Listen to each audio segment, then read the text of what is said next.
Welcome back, everyone. All right, so let's open up our CSS file here. So the way that this works in CSS is that you take everything by the tag and you go ahead and style it. So what we need to do here is we need to style the H1 style. We need to color it orange. We need to give the background color black. We need to give the font family of Courier, and we also need the size of 50 pixels. So how do we do that? Well, the first thing you need to do is you need to type in the header tag, and you'll also notice that JSBin conveniently colors in certain lines of code, and the reason why it does this is that it makes it easier to look at. So color-coded code is a lot better. Now the next thing you need to do is add in 2 curly braces, and if you add in 1 curly brace, what ends up happening is that the other one, when you push enter, automatically happens. Now, this curly brace is a very important concept in a lot of programming.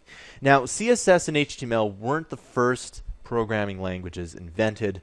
I mean, most of the programming languages, you know, something like C, COBOL, all those programming languages have kind of a history. And one of the things that you learn is that this curly brace sets up a block of code. So in other programming languages, you have something called a function, and in a function, what it does is you need to set it up with these 2 lines of code, and anything within that function, so if you call it to, let's say, print text, you call that function to print text, anything within that function will get called, and 2 curly braces are what we use to do that. So anything within these 2 curly braces is going to be applied to header 1 here. So the first thing we need to do in CSS is essentially all we need to do is type in the style points here. So the color is pretty simple. You don't need to put quotes or anything like that. And we just, in this case, it's orange. Okay, and you need a semicolon. And again, going back to older programming languages, the way a computer reads any program is that it reads it line by line and then it renders it. In this case, and in most cases, a semicolon says that that line is finished. Okay, we need to go into the next command. So you have 1 command, semicolon, finished. Okay, the next thing we need to do is we need to type in the background color, and you just type in background color. Okay, a colon again, and in this case, we're gonna make it black. Okay, now you'll notice that in the output, nothing has changed, but and the reason is that we're actually adding 2 things to the same here. We're adding the style point here, and the style point here is the same. We're going to go ahead and get rid of this style in a second here. So we got color orange, background color black. We need font family, which is, you just type in font family. And of course, it's Courier. And the last one is font size. Okay. And what do we have? We have 50 pixels. So what I've done here is I've taken all the style points out of HTML and I've put them into the CSS file.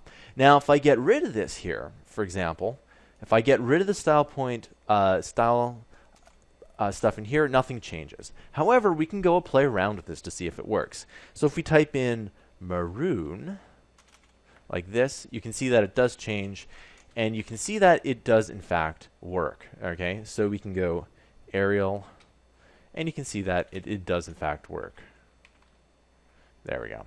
Sounds kind of cool, and it looks kind of neat as well. And we'll just put this up here so that it fits on 1 line. Okay, so let's do the exact same thing for the paragraph tag. So just to recap, we type in the tag, so in this case it's the P or paragraph tag. We need that curly brace because everything within that curly brace is going to affect this paragraph tag. Okay, so let's go ahead and we're going to go color blue. And by the way, depending on where you are in the world, I believe other spellings do work in certain areas of CSS. So if you want to spell color with a U, you're more than welcome to. Okay. All right. So we got color blue. We need background color.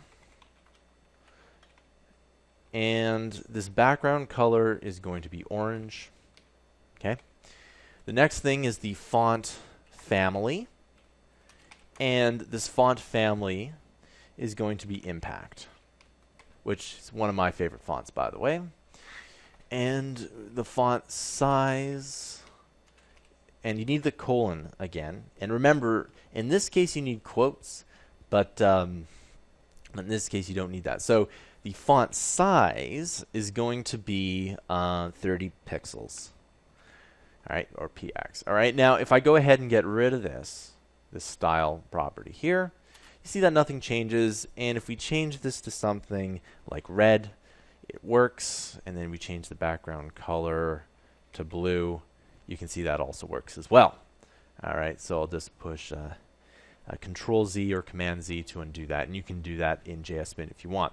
So so you can see that if you hop back in the video tutorial, you can see that there was a lot of style points. Now that was only 3 or 4. There was actually only 4 different style points we had.